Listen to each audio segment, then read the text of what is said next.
Ultrasound जो है वो क्या टेक्नोलॉजी है, अल्ट्रासाउंड कैसे काम करता है, पाकिस्तान में इसके लिए क्या जो है वो इक़दामात किए गए हैं, हमारे आने वाली नस्लें जो हैं वो किस तरह से इसमें तरक्की कर सकती हैं, क्योंकि मौजूदा दौर जो है ये टेक्नोलॉजी का दौर है और हर फील्ड में आगे जाने वाला ही कामयाब नज़र आता है।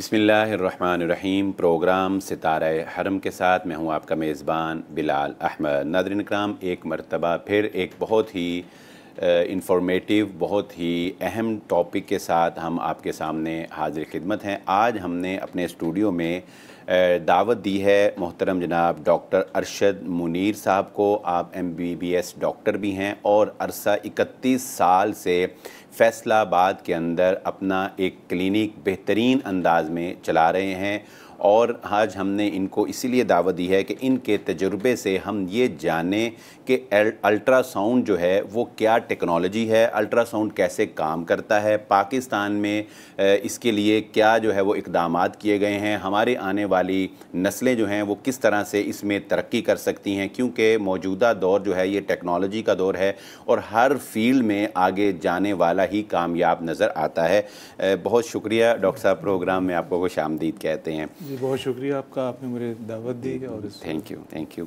नाज़रीन, यहाँ पर मैं प्रोग्राम के आगाज़ से कबल एक बात की तरफ निशानदी करना चाहता हूँ कि अल्ट्रासाउंड जो है, अगर हम इस्लामिकली बात करें तो आम तौर पे लोग ये समझते हैं कि शायद अल्ट्रासाउंड जो है ये दुरुस्त नहीं है, ये जायज़ नहीं है। क्योंकि शायद कि इसके ज़रिए से गैब जो है वो जाना जाता है और बिलखुसूस जब ख़ातून जो है वो प्रेग्नेंट होती है तो उसके अल्ट्रासाउंड के ज़रिए से जब ये बताया जाता है कि ये बेबी जो है बॉय है या ये गर्ल है, बच्चा जो है वो क्या है, तो आम तौर पे लोगों के अंदर ये तासुर पाया जाता है। वो कहता है कि नहीं, ये लड़का या लड़की जानना अल्ट्रासाउंड के ज़रिए से ये हराम है, ये दुरुस्त नहीं है। देखिए, ऐसी कोई बात नहीं है। ये बात एक मैं थोड़ी सी वजाहत कर दूं कि समझ लीजिए कि ये हमारा दीन इस्लाम और कुरान मजीद की तालीमात बिलाशुबा इसी बात को हतमी करार देती हैं कि गैब का हकीकी इल्म जो है वो सिर्फ़ और सिर्फ अल्लाह रब्बुल इज़्ज़त की ज़ात के पास है। लेकिन असबाब इख्तियार करके अगर इंसान किसी ऐसी चीज़ पर जो पहले इंसान के इल्म में नहीं थी, असबाब इख्तियार करके अगर इंसान उस तक रसाई हासिल कर ले तो ये ना तो सिर्फ जायज़ है, बल्कि अगर हम गहराई से देखें तो ये गैब का इल्म बनता ही नहीं है, क्योंकि हमने एक आला लगाकर उसको देखा है, तो गैब तो ये ना हुआ। इसलिए ये बात क्लियर कर लीजिए कि ये बिल्कुल दुरुस्त है। डॉक्टर साहब की तरफ चलते हैं। डॉक्टर साहब, हमारे नाज़रीन को सबसे पहले ये बताइएगा कि अल्ट्रासाउंड जो है ये है क्या, इसका तारुफ, ये कैसे काम करता है और कैसे ये आपके जिस्म के अंदर जाकर जो है वो आपको नॉलेज देता है, दिखाता है कि क्या कुछ अंदर हो रहा है। जी, बहुत शुक्रिया। ये बहुत बेसिक सवाल आपने किया है।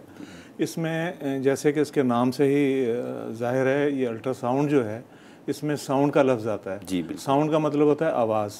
तो ये इसमें बुनियादी तौर पे आवाज़ की लहरें होती हैं, लेकिन इससे पहले एक लफ्ज़ लगा हुआ है अल्ट्रा। ये बिल्कुल इसी तरह है जिस तरह हमें पता है कि रोशनी के 7 कलर्स होते हैं, उसमें से बहुत से ऐसे कलर होते हैं जो हमें नज़र नहीं आते, उनको हम कहते हैं अल्ट्रा रेड, अल्ट्रा वायलेट। ये इसी तरह इसमें साउंड की वो लहरें होती हैं जो आप सुन नहीं सकते।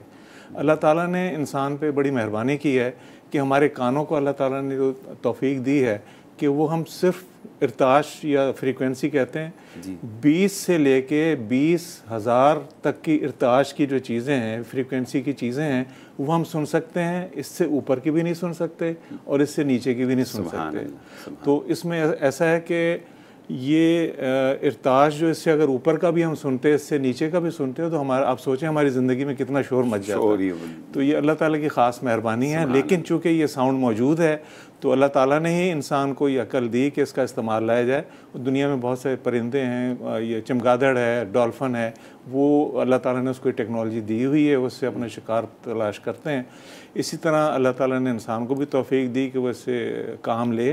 तो इसमें बिल्कुल सिंपल सी साउंड की तरह ही होती हैं, लेकिन ये इतनी ज़्यादा लहरें होती हैं। जैसे मैंने आपको बताया, इंसान 20 से लेके 20 मेगाहर्ट्ज़ तक सुन सकता है, लेकिन 20 हर्ट्ज़ तक, किलो हर्ट्ज़ तक सुन सकता है। लेकिन इसके अंदर मेगाहर्ट्ज़ के अंदर इस्तेमाल होती हैं, ठीक है। सही सही सही। तो ये हमें सुनाई नहीं देती, लेकिन ये जहाँ पे भी हम एक मशीन के साथ जो आला होता है, जो आपने देखा अल्ट्रासाउंड बहुत से लोग करवाते हैं, जो हम जिस्म के ऊपर रखते हैं, तो इस आले से ये लहरें प्रोड्यूस होती हैं, जिस्म के अंदर जाती हैं। ठीक है। और एक और चीज़ आपने देखी होगी, मैं अपनी बात रोक के आपको थोड़ा उस तरफ लेके जाता हूँ, कि आपने देखा होगा कि खाली जगह या बड़े हाल में अगर हम आवाज़ निकालें तो थोड़ी देर बाद हमें वापस आके टकराती है। तो ये आवाज़ की खसूसी होती है, कहीं भी जाके टकरा के वो वापस आती है।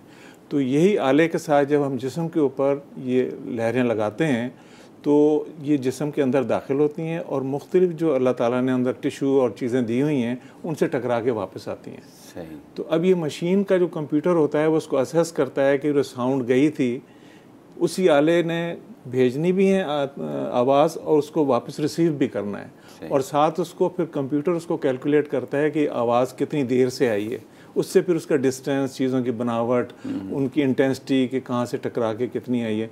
तो एक उसका ह्योला कह लें या उसका एक ब्लैक एंड वाइट आपको एक इमेज सा नज़र आ जाता है स्क्रीन के ऊपर, ठीक है।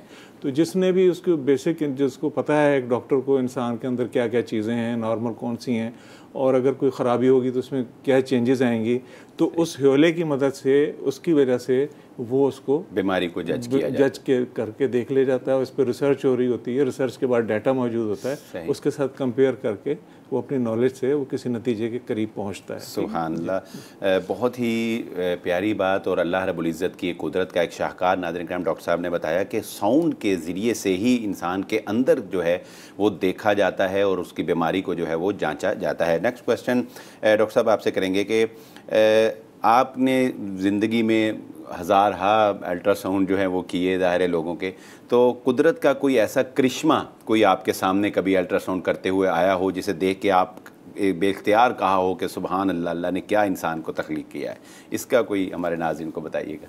देखिए जी, मेरे ख्याल में तो ये खुद करिश्मा है कि आप इंसानी जिस्म को काटे बगैर उसके अंदर की तफसील देख लेते हैं, ठीक है।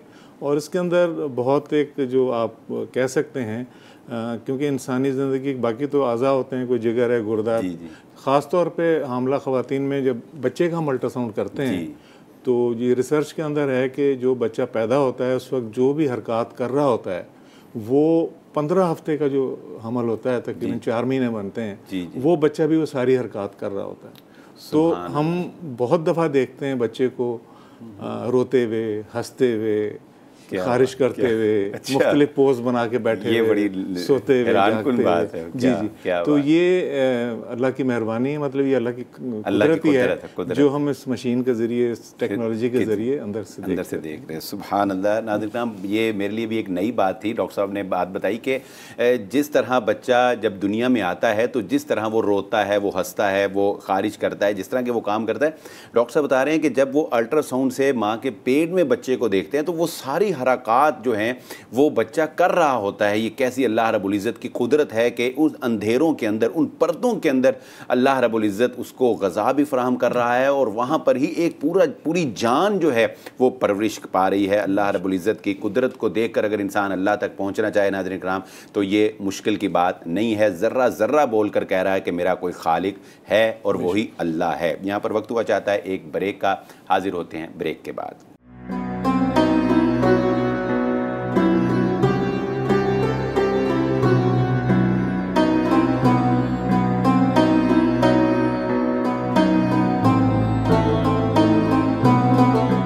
वेलकम बैक नाजरीन। प्रोग्राम सितारे हरम में हमारी बहुत ही मुफीद गुफ्तगू डॉक्टर अरशद मुनीर अहमद साहब से अल्ट्रासाउंड के हवाले से जारी है।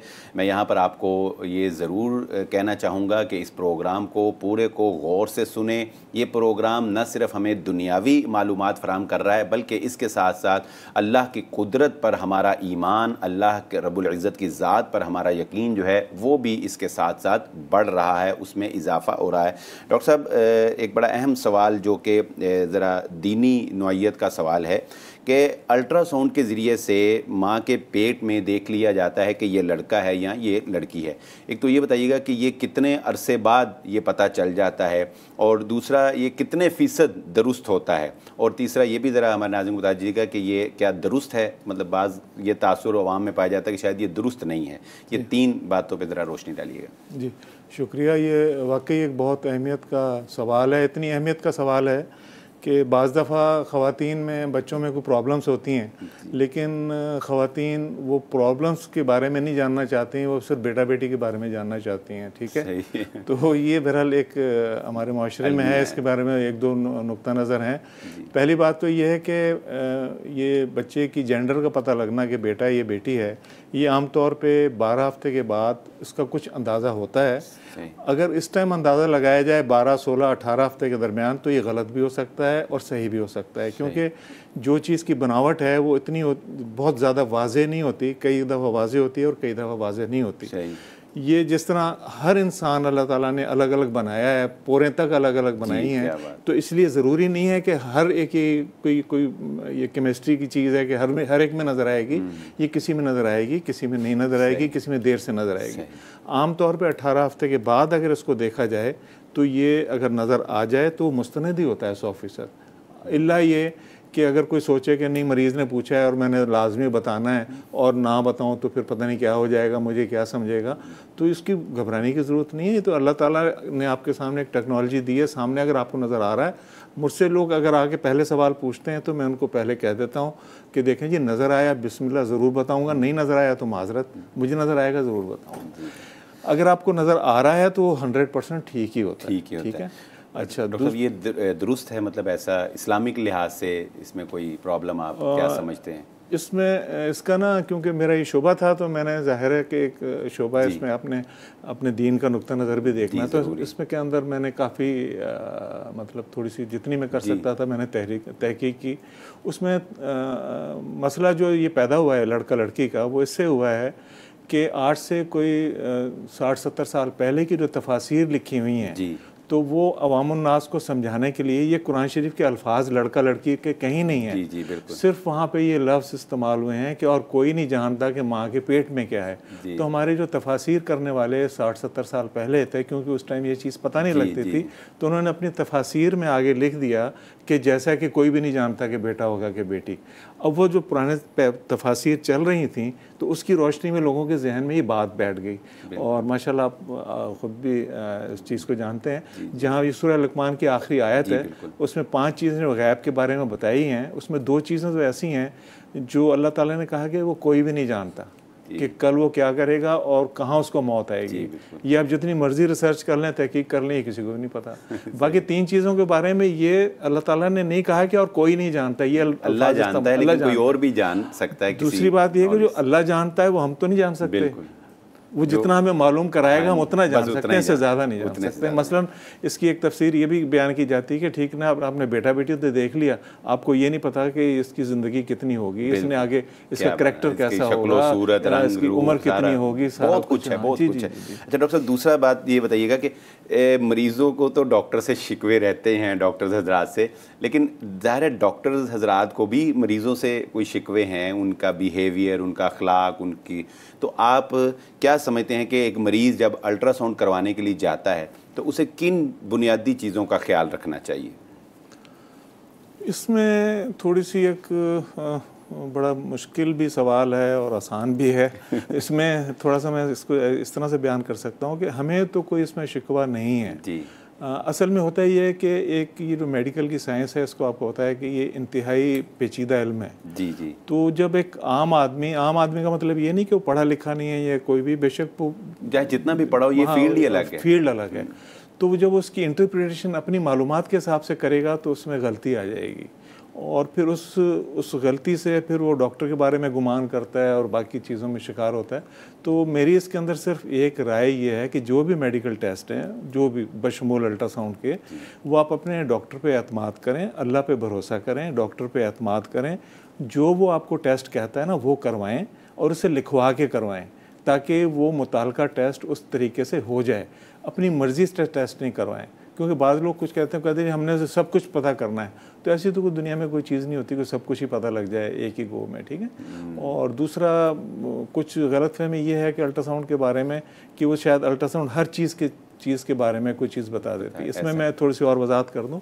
अल्ट्रासाउंड से, जैसे मैंने आपको बताया है कि अंदर की चीज़ों की साख्त नज़र आती है, तो वो बीमारियाँ जिनमें कोई इजाफी चीज़ बन जाती है, जैसे रसौली हो गई, पथरी हो गई, वो बीमारियां जिसमें किसी चीज़ का साइज़ बढ़ जाता है, ठीक है, वो बीमारियां नज़र आ जाती हैं, या कोई इजाफी चीज़ जैसे पानी जमा हो गया पेट में या कोई और चीज़ें, वो चीज़ें तो नज़र आ जाती हैं। ऐसी बीमारियां जिसमें किसी चीज़ का काम कर रहा हो, जैसे जिगर काम कर रहा है कि नहीं, गुर्दे काम कर रहे हैं कि नहीं, ये चीज़ों के लिए और टेस्ट हैं। बिल्कुल सही, ठीक है। तो अगर डॉक्टर के मशवरे से चलेंगे, आप टेस्ट करवाएंगे तो इंशाल्लाह फिर यानी ये डॉक्टर साहब हमारे पास पहले भी प्रोग्राम में जब आई स्पेशलिस्ट डॉक्टर, उन्होंने भी यही कहा और डॉक्टर साहब ने भी यही कहा कि डॉक्टर पर एतमाद करें, खुद से ही राय कायम करके और डॉक्टर के ख़िलाफ़ जहन बना लेना या टोटके वोट के जो है यूज़ करना, ये चीज़ें जो है इनसे इज्तनाब करें। डॉक्टर जो है वो आपका खैर ख्वाह होता है। डॉक्टर साहब यहाँ पर एक और सवाल भी आपसे करना चाहेंगे कि देखें, हमारा मकसद है अवाम के जहनों को क्लियर करना, जो एक डॉक्टर और मरीज़ के दरमियान जो एक मिसअंडरस्टैंडिंग है उसको ज़रा क्लियर करें कि देखें आम तौर पे ये बात बड़ी मशहूर है, ज़ुबान ज़दाम है कि जी ये लैब वाले या अल्ट्रासाउंड, ये भी एक लैब ही है, तो ये कमीशन लेते हैं, मतलब जो डॉक्टर रेफ़र करता है कि अल्ट्रासाउंड करवाना है उसका आपसे कमीशन तय होता है। और इसमें फिर एक ये भी है कि लोग समझते हैं कि जी बग़ैर वजह के, बग़ैर ज़रूरत के जो है वो सिर्फ पैसे बनाने के लिए टेस्ट जो है वो करवाए जाते हैं। आप क्या समझते हैं इसमें कितनी हकीकत है? आप कोई कमीशन वगैरह देते हैं किसी डॉक्टर को? नहीं, ये आपने सवाल किया, बहुत अच्छा सवाल है और ये क्लियर होना भी चाहिए। जहाँ तक मेरे जहन में बहुत सारी चीज़ें आ रही हैं, मैं बहरहाल इंशाल्लाह कोशिश करता हूँ इसको। जहाँ तक इस चीज़ का ताल्लुक है सवाल के पैदा होने का लोगों के जहन में, तो ये बिल्कुल इसी तरह है जिस तरह माशरे के अंदर और चीज़ों के बारे में भी लोगों के अंदर गलत फहमियाँ या गुमान पैदा होते हैं। हालांकि कुरान शरीफ में लिखा हुआ है कि आप ज़्यादा गुमान ना किया करें किसी के बारे में। अच्छा, जहाँ तक कमीशन के जायज़ या नाजायज़ होने का ताल्लुक है, ये 100% हराम चीज़ है, ठीक है। और दूसरी चीज़ ये है कि इंसान के अंदर एक ज़मीर भी होता है, और चाहे कोई हराम काम भी कर रहा हो तो उसको कभी ना कभी ज़मीर उसको टोकता है, सब कुछ करता है। ये मैंने भी आपकी तरह बहुत सारी बातें सुनी हुई हैं, लेकिन अल्लाह जानता है। अगर आप मुझसे कहेंगे ना कि मुझे कुछ कितने डॉक्टरों को आप जानते हैं कि जो कमीशन लेते हैं या देते हैं, तो अल्हम्दुलिल्लाह मतलब मैंने ये बात सुनी ज़रूर हुई है, लेकिन मैं इसका किसी का गवाह नहीं हूँ, ठीक है। और जहाँ तक मेरा अपना तजुर्बा है, लोग इससे आगे भी बढ़ के लोग बात कहते हैं कि जी लेबॉर्ट्री और एक्सरे और अल्ट्रासाउंड ये चीज़ें कमीशन के बगैर चल ही नहीं सकती। तो जो मुझे ये कहता है उसको मैं कहता हूँ जी मेरा तो चल रहा है अल्हम्दुलिल्लाह, आप आगे देख लें। हाँ, मेरे साथ एक काम ज़रूर हुआ था, वो मैं आपको बता देता हूँ। वो गिनती के 2, 4, 5 लोग थे, और वो भी शुरू में जब मैंने आज से तकरीबन 31 साल पहले शुरू किया तो उस ज़माने में थे, और उसमें अल्हम्दुलिल्लाह क्वालिफाइड बंदा कोई नहीं था कि डिस्पेंसर लोग जिनको आम आप लोग डॉक्टर कहते हैं, लेकिन डिस्पेंसर हैं, ये मोहल्ले में अताई डॉक्टर जो हैं, इस तरह के 2-4 लोग आए थे। और जब उन्होंने कहा जी हम आपके पास पेशेंट भेजते हैं, हमने आपसे बात करनी है, कोई बाहर मुझे काउंटर से पता है, उनको मैंने साइड रूम में बिठाया, अपने गेस्ट रूम में बिठाया, उनको मैंने ठंडा वंडा पिलाया, उनको मैंने कहा, समझाया उनको कि ये हराम है, ये सब कुछ है। लेकिन वो हमेशा बज़ीदा नहीं जी देखें जी कमीशन है और ये और वो है फला।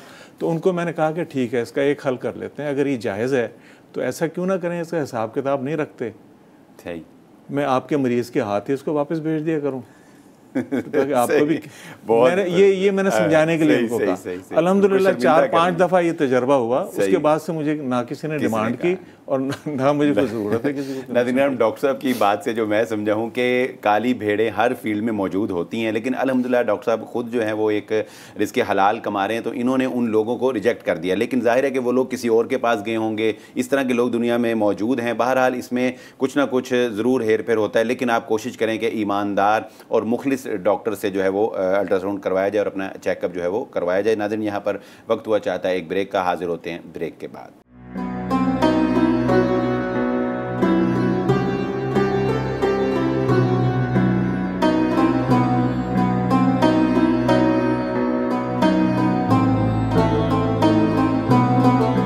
वेलकम बैक नाजरीन। प्रोग्राम सितारा हरम में अल्ट्रासाउंड के हवाले से डॉक्टर अरशद साहब की मुफीद आरा से हम आगाही हासिल कर रहे हैं, और बहुत सी ऐसी बातें हैं जो आज से पहले मैंने भी नहीं सुनी थी, मैं भी नहीं जानता था।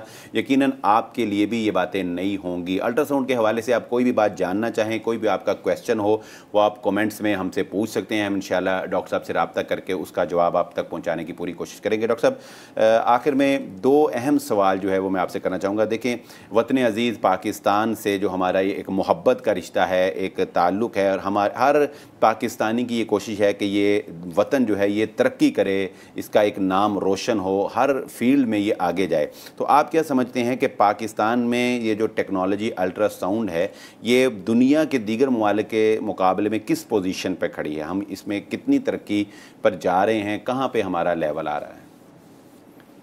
जी, ये जैसे आपने अपनी गुफ्तगू के शुरू में बताया था कि ये टेक्नोलॉजी का दौर है, इसकी अगर मैं सिर्फ एग्ज़ाम्पल देना चाहूँ तो इसी तरह से है कि इस वक्त दुनिया में जो भी लेटेस्ट में मोबाइल आता है आपके पास, ठीक है, वो आपके मुल्क में कितने सारे लोगों के पास पहुंच जाता है, कई लोगों के पास नहीं पहुंचता।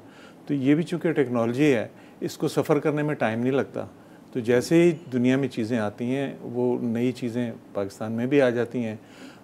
इब्तदा में उनको इस्तेमाल करने वाले कम होते हैं और आहिस्ता आहिस्ता फिर वो बढ़ते चले जाते हैं। तो ये टेक्नोलॉजी के हिसाब से हम कहीं से पीछे नहीं हैं, और तजर्बे के हिसाब से भी हम लोग अल्हम्दुलिल्लाह किसी से पीछे नहीं हैं। तो हाँ, एक बात में बहुत पीछे हैं, वो मैं आपसे बताऊंगा। और वो आपने जो दूसरा सवाल किया है ना, वो उसके हिसाब से है, ठीक है। तो वो ये है कि हम पीछे इसमें हैं मरीज़ों से फ़ीस लेने में। ये अल्ट्रासाउंड जो आप 500, 700 या 1000 का यहाँ से हम आसानी से कर जाते हैं, जो भी 1000 का या 700 का बहुत महंगा महसूस होता है, यही अल्ट्रासाउंड प्राइवेट अगर आप मिडल ईस्ट कंट्रीज़ में कराएंगे तो ये तकरीबन सऊदी अरब में 200, 300, 400 रियाल का होता है, ठीक है। इसी तरह दुबई वगैरह में 150 से लेके 400 दिरहम तक का होता है। आप अंदाज़ा लगा लें आजकल क्या रेट है, तकरीबन हज़ारों में पड़ता है ये, ठीक है। और यही अल्ट्रासाउंड जिसे हम हर चीज़ की मिसाल मगरिब से देते हैं, ठीक है। मगरबी दुनिया में कह लें, या जहाँ के अगर मैं एग्ज़ाम्पल दूँ इंग्लैंड की, तो वहाँ पे एक अच्छा अल्ट्रासाउंड प्राइवेट अगर आप कराएंगे तो कम से कम 150 से लेकर 300 उसमें होगा। हाँ, वो आपकी बात दुरुस्त है, लेकिन असल में इसमें कई चीज़ें काउंट करती हैं। हमारा पाकिस्तान जो है वो उसमें अवाम की आमदन, मतलब गरीब अवाम ज़्यादा है, इसलिए लोग ये चाहते हैं कि डॉक्टर्स की फ़ीस कम से कम हो, डॉक्टर कम से कम। जिन ममालिक की आप बात करें बिलाशुबा उनमें इनकी फ़ीस ज़्यादा है, लेकिन वहाँ के लोगों की जो इनकम है वो ज़्यादा है, सैलरीज ज़्यादा हैं, आमदन ज़्यादा है, इसलिए शायद उनको महसूस नहीं होता। बहरहाल ये फ़ीस के हवाले से तो डॉक्टर्स हज़रात जो है, बहरहाल इसमें मैं आप तो बहुत अच्छा गाइड कर सकते हैं, आपने बड़ी अच्छी तरह तवज्जो दिलाई नाज़रीन करम। लेकिन मैं यही ज़ाती तौर पर समझता हूँ कि हमारे दीन में भी इस बात की तालीमात है कि डॉक्टर्स का जो पेशा है ये दरअसल खिदमत खल्क का जज्बा होना चाहिए। यानी मकसद जो है ये लोगों की जेबें खाली करवाना नहीं होना चाहिए, लोगों से ज़्यादा से ज़्यादा माल बटोरना नहीं होना चाहिए। मकसद जो है वो खिदमत खल्क होना चाहिए। इस मकसद के तहत अगर अल्लाह रब्बुल इज़्ज़त आपको माल दे रहा है तो वो भी अल्लाह रब्बुल इज़्ज़त का एहसान है, वो कोई ऐसा नाजायज़ नहीं है, वो बिल्कुल जायज़ जो है तरीके से जो है वो आप कमा रहे हैं। बहरहाल हम डॉक्टर अपने पाकिस्तान के डॉक्टर हज़रात से इंशाल्लाह अच्छी ही उम्मीद रखते हैं। और बड़ी खुशकुन बात जो है डॉक्टर साहब ने बताई कि पाकिस्तान इस टेक्नोलॉजी में कहीं भी अल्हम्दुलिल्लाह दुनिया से पीछे नहीं है। डॉक्टर साहब एक आखिरी सवाल जो है वो ये करना चाहेंगे कि देखिए, जैसा कि आपने ख़ुद ही फ़ीस का जिक्र किया, अगरचे आपने अपने लिहाज से ये बात बिल्कुल दुरुस्त फरमाई कि ये फ़ीस पाकिस्तान में ज़्यादा नहीं है, लेकिन फिर भी पाकिस्तान में एक तबका है जो इतनी फ़ीस भी अफोर्ड नहीं कर सकता, मतलब 500 या 1000 वो अफोर्ड नहीं कर सकता। क्या आपने अपनी किसी इस फील्ड में कोई गुराबा, मसाकीन, मुस्तहिक लोगों के लिए कोई राह निकाली है, या आपके इल्म में हो कि अगर कोई जो अफोर्ड नहीं कर सकता वो कैसे ये सहूलत हासिल कर सकता है? देखिए, जहाँ तक मेरी मालूमात का ताल्लुक़ है, मुझे 35 साल हो गए हैं MBBS किए हुए। 1985 में मैंने MBBS किया था। मैं मतलब मेरे ख्याल में कोई मेरे डॉक्टर ऐसा जहन से नहीं अभी सामने से गुजरा है जिसने कहा जी इतने पैसे आप रखेंगे तो मैं अल्ट्रासाउंड करूँगा, नहीं तो नहीं करूँगा, या इतना, मतलब ये तो एक खुद हाँ, कुछ लोग भी होते हैं वो जो नाजायज़, मतलब वो हर एक कुछ की आदत होती है कि वो ज़रूर करें, लेकिन जहाँ भी असेसमेंट होती है हमारे डॉक्टर हज़रात को ज़्यादातर, वहाँ पे वो लोग बिल्कुल उनसे ताउन करते हैं, कम करते हैं। लेकिन अगर कोई ये चाह रहा हो कि नहीं जैसे जितने मैंने कहे उतने कर लो, तो उसमें कुछ मजबूरियाँ ये होती हैं, जैसे आपने टेक्नोलॉजी के हवाले से बात की थी। अब आपको भी पता है कि एक लेटेस्ट मोबाइल आया है, उसका वो 70-80 हज़ार रुपये का, 1 लाख के ऊपर का है। एक और है वो 2000-3000 का है। तो दोनों की कीमत में और काम में फ़र्क होगा। तो जाहिर है कि एक अच्छे मेयार का काम है और अच्छे, और उसको कहना कि जी आप हल्के मेयार की फ़ीस लो, तो वो उस बेचारे के लिए मुश्किल हो जाता है, वो इम्तिहान में पड़ जाता है। लेकिन उसके बावजूद मैंने देखा है सर्जन्स हैं, डॉक्टर्स हैं, वो इंतहाई कोशिश करते हैं। इसके अलावा हमारे बेशुमार रिफाई इदारे हैं, उसमें मतलब वो लोग इस तरह कम फीस में जी, बहुत शुक्रिया डॉक्टर साहब। नाज़रीन, आपने जाना कि डॉक्टर साहब ने बताया कि अगर कोई मुस्तहिक मरीज़ आता है तो डॉक्टर्स हज़रात जो हैं उसके साथ ताउन करते हैं। पहली तो डॉक्टर्स के साथ ही कॉपरेट जो है वो आपको हासिल हो जाएगा, लेकिन अगर नहीं भी होता तो दूसरी ऑप्शन हमारे रिफाई इदारे हैं, हमारी जमातें जो हैं, तंजीमें जो हैं, वो सियासी हैं, वो दीनी हैं, वो रफ़ाई हैं, वो खिदमत खल्क़ का काम करने वाली हैं, वो तंजीमें जो हैं वो सहूलियात जो हैं वो फ़राहम कर रही हैं। बहरहाल फिर भी खिदमत खल्क़ जितनी भी की जाए वो कम ही है।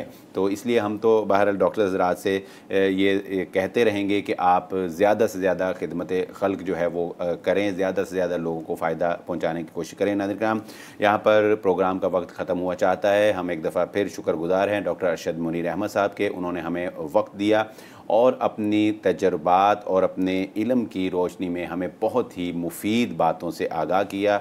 हम दुआ करते हैं अल्लाह ताला इसी तरह से इनके इल्म से और इनकी खिदमात से लोगों को फैज़याब करता रहे। इसी के साथ अपने मेज़बान बिलाल अहमद को इजाज़त दीजिए। आइंदा एक नए प्रोग्राम, एक नए टॉपिक के साथ, एक नए गेस्ट के साथ हाज़िर होंगे। अल्लाह हाफ़िज़।